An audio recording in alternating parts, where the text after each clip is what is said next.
Hello everyone, আসসালামু আলাইকুম। কেমন আছেন সবাই? নতুন আরও একটি ব্লগ দেখার জন্য আপনাদের সবাইকে স্বাগত জানাচ্ছি। আজকের ভিডিওটি আমার আগেই আপলোড দেওয়ার কথা ছিল, কিন্তু সেই শিডিউল অনুযায়ী আমি আপলোড দিতে পারিনি, কারণ আমি খুবই অসুস্থ। ঠান্ডা লেগেছে, প্রচণ্ড কাশি আর সাথে জ্বর। আমার ভয়েস শুনে অবশ্যই আপনারা বুঝতেই পারছেন কেমন একটা চেঞ্জ এসেছে। তো আজ একটু সুস্থ হয়েছি, তাই ভাবলাম যে ভয়েসটা দিয়ে দেই। ভিডিও সব কিছু রেডি করে রেখেছিলাম, কিন্তু ভয়েস দিব সেটাই আর পাচ্ছিলাম না সেই অসুস্থর জন্য। আর যেহেতু বাসায় আরও ছোট বেবি আছে, তাকেও সময় দিতে হয় অসুস্থ অবস্থায়, তারপরও সব কিছুই করতেই হয়, কিছুই করার নেই। তো কি আর করার, সব কিছু রেডি করে আজ আমি আপনাদের জন্য এই ভিডিওটা রেডি করেছি। যেহেতু রমজান মাস, তো আমি দুপুরের পরেই কিন্তু কিচেনে চলে এসেছি। এসে আমি নাস্তাগুলো বানিয়ে নিচ্ছি। প্রথমে আমি ফালুদা বানিয়ে নিলাম। এখানে রেডি মিক্সড আমি ফালুদা কিনে নিয়ে এসেছিলাম, তো সেটাই বানিয়ে নিলাম। আমি বেশিরভাগ বাসায় বানিয়ে থাকি, আমার অন্যান্য উপকরণ ছিল না, তাই অনেক সময় এইভাবে কিনে রেখে দিই, যাতে যখন খেতে মন চাবে সাথে সাথে আমি রেডি করে নিতে পারবো। আর এদিকে আজ আমি নান রুটি বানাচ্ছি। তো আমি এই খামিটা কিন্তু সকালেই মাখিয়ে রেখেছিলাম।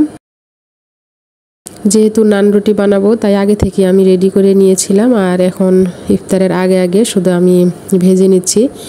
আর এদিকে আমি গরুর মাংস ভুনা করে নিয়েছি। আজ আমাদের ইফতার হবে এইগুলাই, যে নান রুটি আর গরুর মাংস, সাথে সেই ফালুদা রান্না করে নিয়েছি। তো এই তো এদিকে ইফতারের সময় হয়ে গিয়েছে, আর আমার ছেলে তো ও শরবতটা বানিয়ে নিচ্ছিল, আর আমি ফালুদাটা রেডি করে নিচ্ছিলাম। যেহেতু আপনাদের ভাইয়া বাসায় নেই, মা ছেলে দুইজনেই আজ আমরা ইফতার করে নিচ্ছি। মাশাআল্লাহ, আমার ছেলেটা কিন্তু রোজা করছে, সবাই ওর জন্য দোয়া করবেন। ওকে কিন্তু না করি যে রোজা করার দরকার নেই, ছোট মানুষ, কিন্তু সে করবেই, অনেক জেদ ধরে থাকে। যেহেতু ছেলেটাও রোজা রাখে, তাই ইফতারের সময় মাঝে মধ্যে চেষ্টা করি একটু ভিন্নতা আনার জন্য।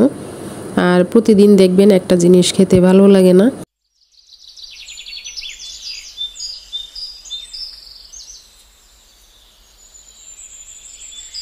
বাসায় যদি কেউ না থাকে, ছোট বেবি নিয়ে কাজ করা খুবই মুশকিল। আমরা যারা একা একাই ছোট বাবু মানুষ করছি, বা বাসায় একা কেউ দেখার লোক নেই, তারা তো অবশ্যই জানি কতটা কষ্ট করে এই সন্তানদের মানুষ করতে হয়। তো আমিও সেরকম অসুস্থ অবস্থাও, তারপরও দেখবেন যে সব কিছুই নিজেকেই করতে হয়, যেহেতু বাসায় অন্য কোনো লোক নেই। এই তো ছোট বেবিকে নিয়ে আমি সব কাজগুলো করে নিচ্ছি। আমার যে ইফতারের কাজগুলো দেখলেন সেটা কিন্তু গতকালকের ছিল। আর এই তো সকালবেলা উঠে আমি এখন ঝটপট সব কাজগুলো করে নিব।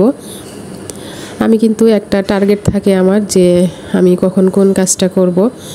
সেই আমরা যদি একটু ধৈর্য ধরে এইভাবে 2-3 ঘন্টা টার্গেট নিয়ে কাজ করি, দেখা যায় যে রমজান মাসে আমাদের কাজ খুবই সহজ হয়ে যায়। আপনারা কিন্তু গত ভিডিওতে দেখেছেন আমি একটা গাছ নিয়ে এসেছিলাম। তো এই গাছটা লাগিয়ে দিয়েছি, বেশ সুন্দর গাছটা হয়েছে, আর সাথে একদম কচি পাতাও গজিয়েছে। ইতিমধ্যেই আমি ছেলেকে ঘুম পাড়িয়ে দিলাম, আর এখন সাথে সাথে আমি সব কাজগুলো করে নিচ্ছি।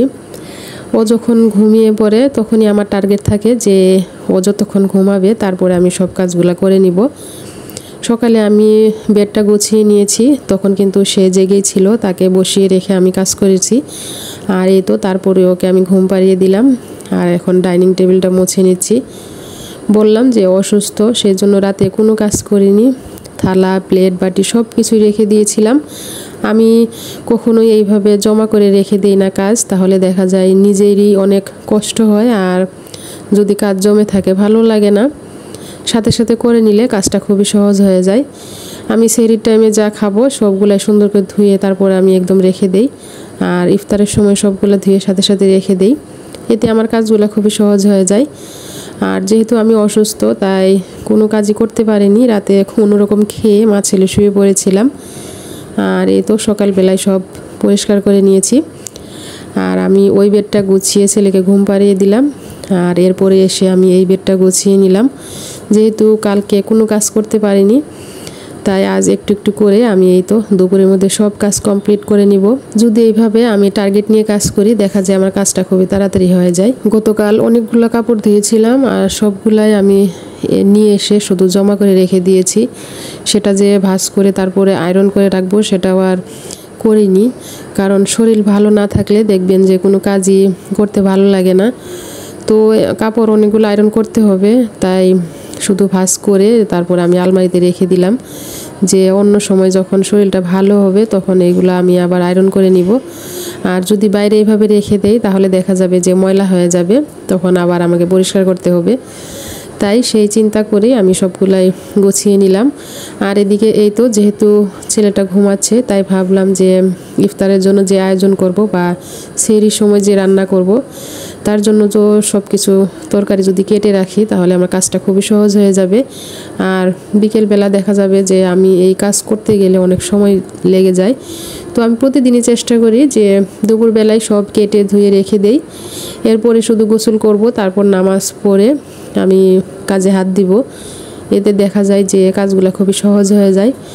তো এই ছিল আমার আজকের ব্লগ। সবাই ভালো থাকবেন, সুস্থ থাকবেন। আসসালামু আলাইকুম, আল্লাহ হাফেজ।